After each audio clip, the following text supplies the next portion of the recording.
علامہ صاحب، علامہ سمر صاحب یہ ارشاد فرمائیے گا کہ حضور صلی اللہ علیہ وسلم کو امی کہتے ہیں، اس کا مطلب کیا ہے؟ اور بعض لوگ اس کا غلط ترجمہ بھی کرتے ہیں، اس بارے میں ارشاد فرمائیے۔ یہ بڑا خاص، آپ وہ کیا کہتے ہیں، حافظ طاہر صاحب کبھی کبھی ایسا سوال کرتے ہیں کہ دکھتی رگ پر ہاتھ رکھ دیتے ہیں، اللہ، اور یہ حقائق ضرور ہونے چاہیے۔ دیکھیے نبی پاک صلی اللہ علیہ وآلہ وسلم آپ کی طرف ہر وہ لفظ جس میں اعلیٰ سے اعلیٰ محبت بھرا، شائستگی والا، عشق والا، پیار والا معنی پایا جائے وہ منسوب کرنا چاہیے۔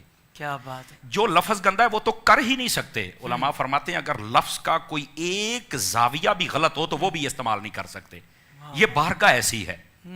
اب یہاں پر لفظ امی نبی پاک صلی اللہ علیہ وسلم کے صفاتی ناموں میں سے ایک نام ہے۔ بعض لوگ اس کا ترجمہ یہ کرتے ہیں کہ ان پڑھ، استغفر اللہ۔ یہ بہت بڑی جسارت ہے ان لوگوں کی، اور میں ہاتھ جوڑ کے ریکویسٹ کروں گا خدا کے لیے آپ کبھی امام احمد رضا کے چشمہ علم سے آ کے کوئی قطرہ پی لو، کیا بات ہے! آپ غوث جلی کے دریائے علم سے کوئی قطرہ پی لو، تمہیں پتہ چلے کہ محبت اور عشق میں ترجمہ کرنا کیسے ہے۔ بھائی واہ، سبحان اللہ! یہ لفظ امی اصل لغوی اعتبار سے اس کا معنی یہ بنتا ہی نہیں ہے۔ اگر لغوی اعتبار سے ابتدائی معنی دیکھا جائے نا، جڑ کو کہتے ہیں، ابتدا کو کہتے ہیں، مرکز و محور کو کہتے ہیں، ام القرا مکہ شہر کو کہتے ہیں۔ اس کا معنی ہے شہروں کی ماں، بستیوں کی ماں۔ سب سے پہلا شہر جو آباد ہوا تھا وہ یہی تھا، مکہ، خانہ کعبہ، یہاں سے ابتدا ہوئی ہے۔ سبحان اللہ، یہ قرآن مجید ہے نا جی، یہ لوح محفوظ میں تھا، اس کو ام الکتاب کہتے ہیں۔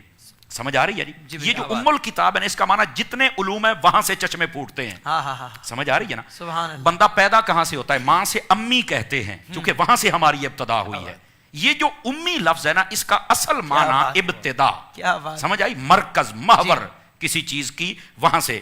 نبی پاک صلی اللہ علیہ وسلم کو جب امی کہا گیا نا، تو ہر خیر، ہر عظمت، ہر شرف، ہر علم، ہر چیز کا محور و مرکز و ابتدا میرے مصطفیٰ کی ذات ہے۔ اس کا اصل مطلب یہ بنتا ہے، سبحان اللہ! ٹھیک ہے؟ اچھا، اس اصطلاح کے اندر امی کا معنی یہ نہیں ہوتا ان پڑھ، یہ جسارت ہے۔ سیدی اعلیٰ حضرت کو پڑھ کے دیکھو، آپ نے فرمایا بے پڑھے ہوئے۔ اب اس کو میں تھوڑا سا کھول دوں، بے پڑھے ہوئے کا کیا مطلب ہے؟ بے پڑھے کا مطلب یہ کہ جس نے دنیا میں کسی سے نہ پڑھا ہو، نہ کوئی اسکالر ہو، نہ کوئی استاد ہو، نہ ماں باپ نے پڑھایا ہو، نہ چچا دادا نے پڑھایا ہو۔ تو اگر نبی پاک صلی اللہ علیہ وسلم پڑھے ہی نہیں تو بعض لوگ کہتے ہیں پھر ان پڑھ کہہ دیں، اور میں نے کہا بھائی جاہل تجھے یہی تو سمجھا رہے ہیں، تھوڑی سا سن تو صحیح نا۔ ہم اس معاملے میں پورے جذباتی ہو جاتے ہیں، مہربانی اپنے آپ کو سنبھالیے تھوڑا سا۔ بھائی تم نبی پاک کے بارے میں یہ ترجمہ کرتے ہو، تمہیں نے یہ حدیث نہیں پڑھی؟ حضور فرماتے ہیں بعثت معلما، اللہ نے مجھے معلم بنا کے بھیجا ہے۔ او بھائی مجھے بتاؤ معلم ان پڑھ ہوتا ہے؟ کچھ خدا کا خوف کرو یار، جو معلم ہوتا ہے اسے ہر چیز کا علم ہوتا ہے۔ اور پھر انگریز بھی مان گیا ہے، وہ کہتا ہے فلکیات ہوں یا ارضیات ہوں، بحریات ہوں یا بریات ہوں، معدنیات ہوں یا سیاسیات ہوں، وہ معاملات ہوں یا عبادات ہوں، جس پہلو کے اعتبار سے دیکھا جائے میرے محبوب کریم صلی اللہ علیہ وسلم لگتا یہ ہے کہ ہر چیز کے ماہر ہیں۔ سبحان اللہ! انگریز کہتا ہے ہمیں پتہ ہی نہیں تھا آسمانوں میں کتنے برج ہوتے ہیں، حضور کی حدیث سے ہمیں پتہ چلا ہے۔ پتہ ہی نہیں تھا سمندر کے اندر کیا ہوتا ہے، ہمیں حضور کی حدیثوں سے پتہ چلا ہے۔ کھاری اور میٹھا سمندر کہاں ملتا ہے، ہمیں پتہ ہی نہیں تھا، قرآن سے پتہ چلا ہے، حضور کی حدیثوں سے پتہ چلا ہے۔ ستارے کیسے ہوتے ہیں پتہ ہی نہیں تھا، چاند کیسے نکلتا، حضور نے سب کچھ بتایا۔ کھانا پینا اٹھنا بیٹھنا یہ جس نے سب کچھ سکھایا، اس کو ان پڑھ کہتے ہو؟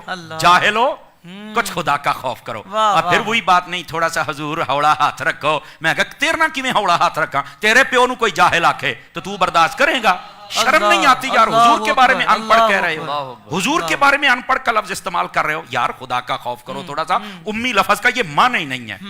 اب اگلی بات، امی کا مطلب ہوتا ہے جو دنیا میں کسی سے نہ پڑھے، تو پھر حضور دنیا سے نہیں پڑھے تو پھر پڑھے کیسے ہیں؟ یہ بھی تو ایک سوال ہے نا۔ سبحان اللہ! قرآن مجید نے یہ مسئلہ حل کر دیا ہے، فرمایا الرحمن علم القرآن، فرمایا رحمان وہ ہے جس نے قرآن سکھا دیا ہے، خالق الانسان، اور پھر انسان کو پیدا فرمایا۔ میں زیادہ آگے آیتیں نہیں پڑھتا، صرف 3 پر اکتفا کرتا ہوں۔ علماء فرماتے ہیں یہ جو رحمان ہے اللہ کی ذات ہے، فرمایا علم القرآن، میں نے قرآن سکھا دیا۔ قرآن کتاب ہے، سکھانے والا رب ہے، 2 چیزیں ہوگی، جس کو سکھایا بتاؤ وہ کون ہے؟ تو تمام مفسرین فرماتے ہیں اس سے مراد حضور کی ذات اقدس ہے۔ اللہ فرماتا ہے میں نے سکھا دیا ہے، اور مفتی احمد یار خان نعیمی نے یہاں پر یہ جملہ لکھا ہے، فرمایا محبوب وہ ہیں ہمارے نبی جو شاگرد ہیں رب کے اور رب استاد ہے۔